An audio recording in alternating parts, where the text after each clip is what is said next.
मैं यहां पर अपनी मकबूलियत या अपनी पॉपुलैरिटी के लिए हरगिज नहीं आया हूं। अल्लाह मेरे दिल का हाल जानने वाला है। मैं आपको सिर्फ ये बताने आया हूं कि हम तो और आप इस दुनिया से चले जाएंगे और यकीनन मैं भी जाऊंगा। इस जमीन की ग़िज़ा हम तमाम बनेंगे। मेरा जिस्म भी इस मट्टी में गुल हो जाएगा।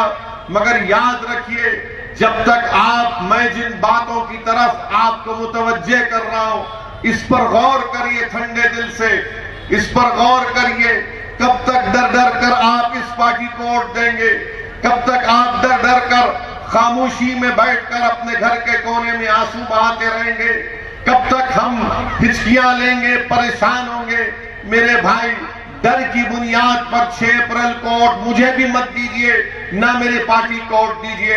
अगर आपको वोट देना है तो उम्मीद की बुनियाद पर दीजिए। अगर आपको वोट देना है तो बेखौफ होकर वोट दीजिए।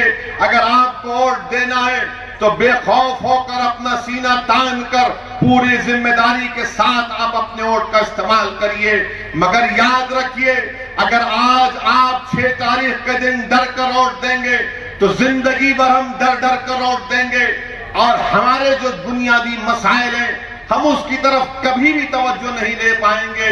इन बातों की तरफ मैं आपको मुतवज्जे करने के लिए आया हूं।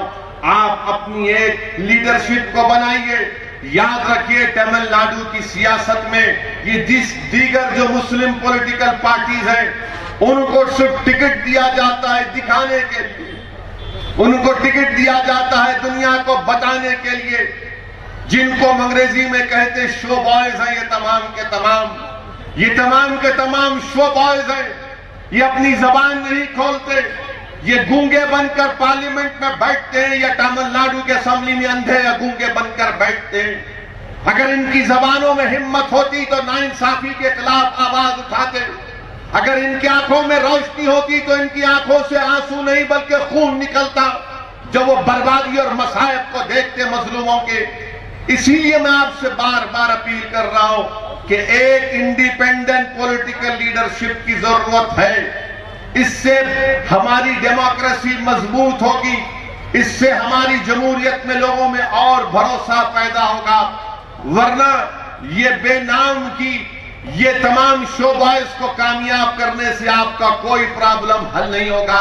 हाँ, किसी के एक के घर में चिराग जल जाएगा, मगर वो गरीब जो आज भी डर कर खौफ से अपनी जिंदगी गुजार रहा है, उसके घर में कभी रोशनी नहीं आएगी। इसीलिए मैं आपसे अपील कर रहा हूं कि हमारे आने वाले नौजवानों के लिए, हमारे आने वाली जनरेशन के लिए ये बात को आपको समझना है।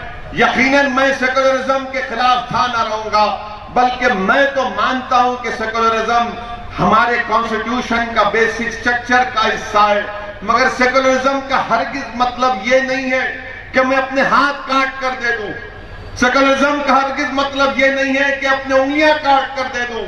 सेकुलरिज्म का हरगिज मतलब ये नहीं है कि मैं आंख बंद कर लूं। सेकुलरिज्म का हरगिज मतलब ये नहीं है कि मैं अपने सोचने और समझने की तमीज से महरूम हो जाऊं।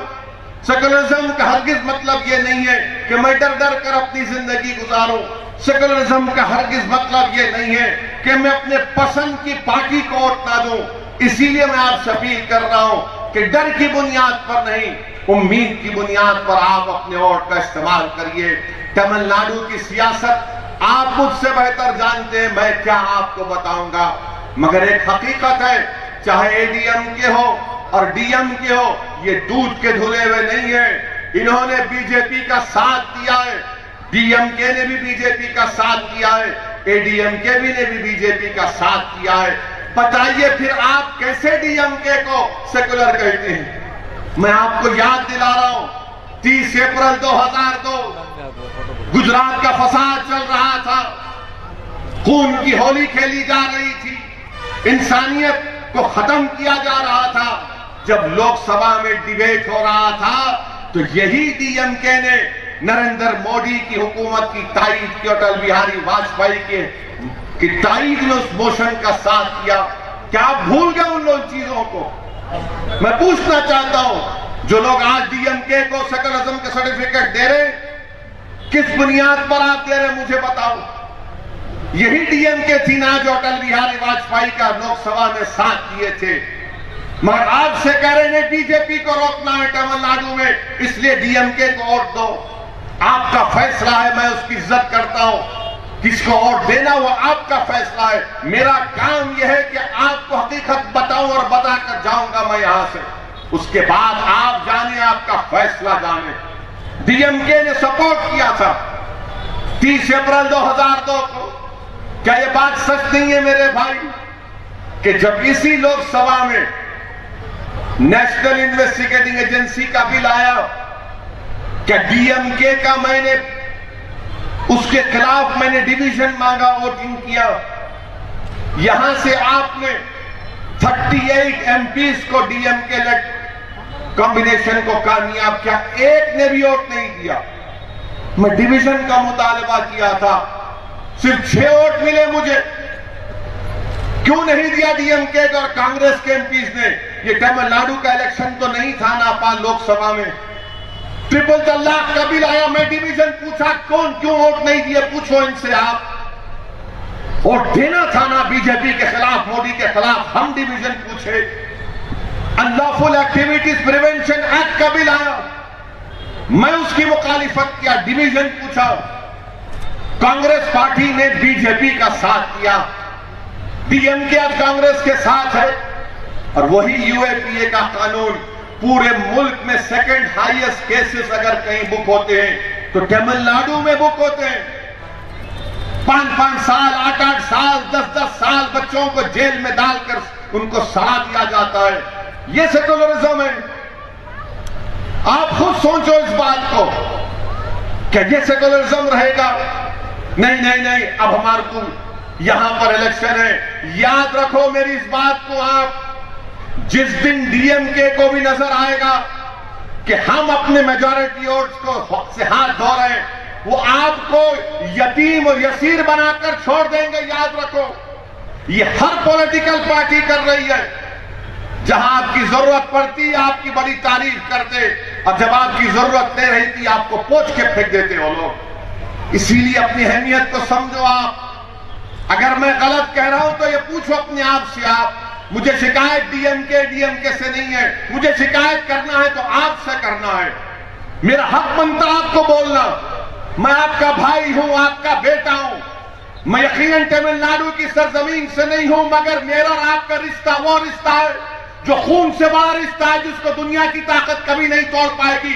उस रिश्ते की बुनियाद पर मैं आपसे कह रहा हूं, बताइए आप। मैं उस रिश्ते की बुनियाद से आपसे पूछ रहा हूं, बताइए मेरे इन सवाल का जवाब कौन देगा? 6% मुस्लिम माइनॉरिटी की पॉपुलेशन है तमिलनाडु में और 11% जेल में। कौन जिम्मेदार है इसका, बताओ आप। और फिर आपको आ जाएगा 6 तारीख से पहले फोन आ जाएगा, नहीं नहीं कोई बड़े आदमी बोले सेकुलरिज्म के लिए वोट दो। वो बच्चे जो जेल में सड़ रहे हैं उनको कौन पूछेगा?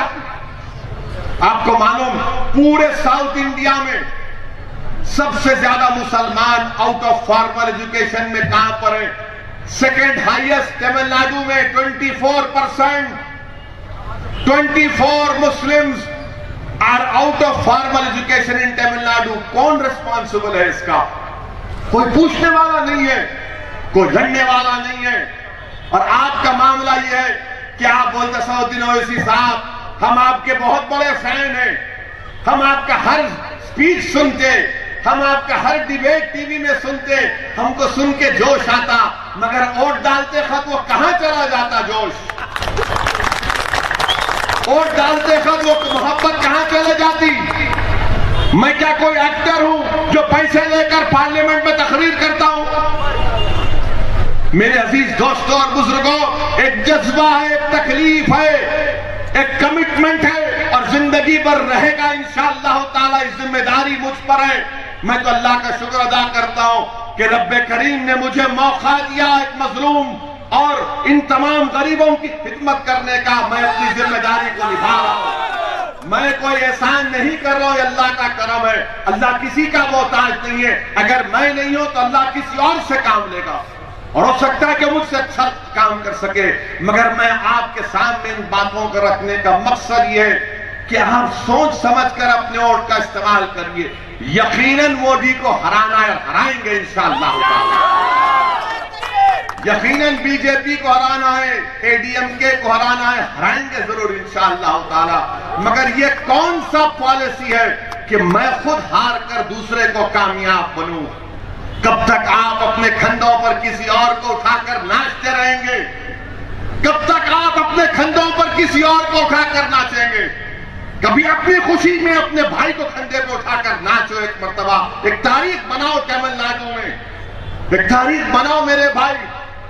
मैं यहां पर अपनी मकबूलियत के लिए नहीं आया, मैं आपको, ये मेरी ख्वाहिश है, मेरी दुआ है, मेरी दिल की तड़प है कि आप में से कोई उठकर लीडर बने, क्योंकि यही सरजमीन थी जहां से पूरे भारत के गरीबों को, मजलूमों को सियासी ताकत का एक पैगाम अगर किसी ने दिया तो हजरत इस्माइल रहमतुल्लाह अलैह ने दिया था, कायदे मिल्लत।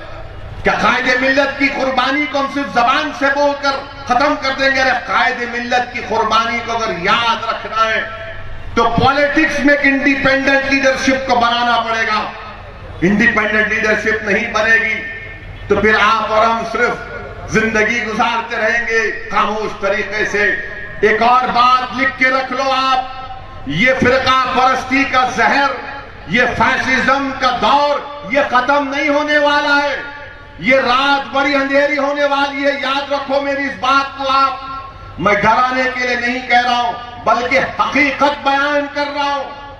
अगर कोई आकर आपसे कहेगा कि स्टालिन हो जाएगा या फुला हो जाएगा तो जादू की छड़ी फिरा देंगे तो फैसिज्म चला जाएगा, कम्युनिज्म खत्म हो जाएगा, नहीं मेरे भाई, हमको मुत्तहदा तौर पर इसका मुकाबला करना पड़ेगा, करना पड़ेगा। CAA का कानून, NPR NRC का कानून कौन था पार्लियामेंट में जो बीजेपी के 300 MPs के सामने उस पार्लियामेंट को ब्लैक कानून कहकर फाड़ दिया था? आप खुद देख रहे हैं इन तमाम चीजों को।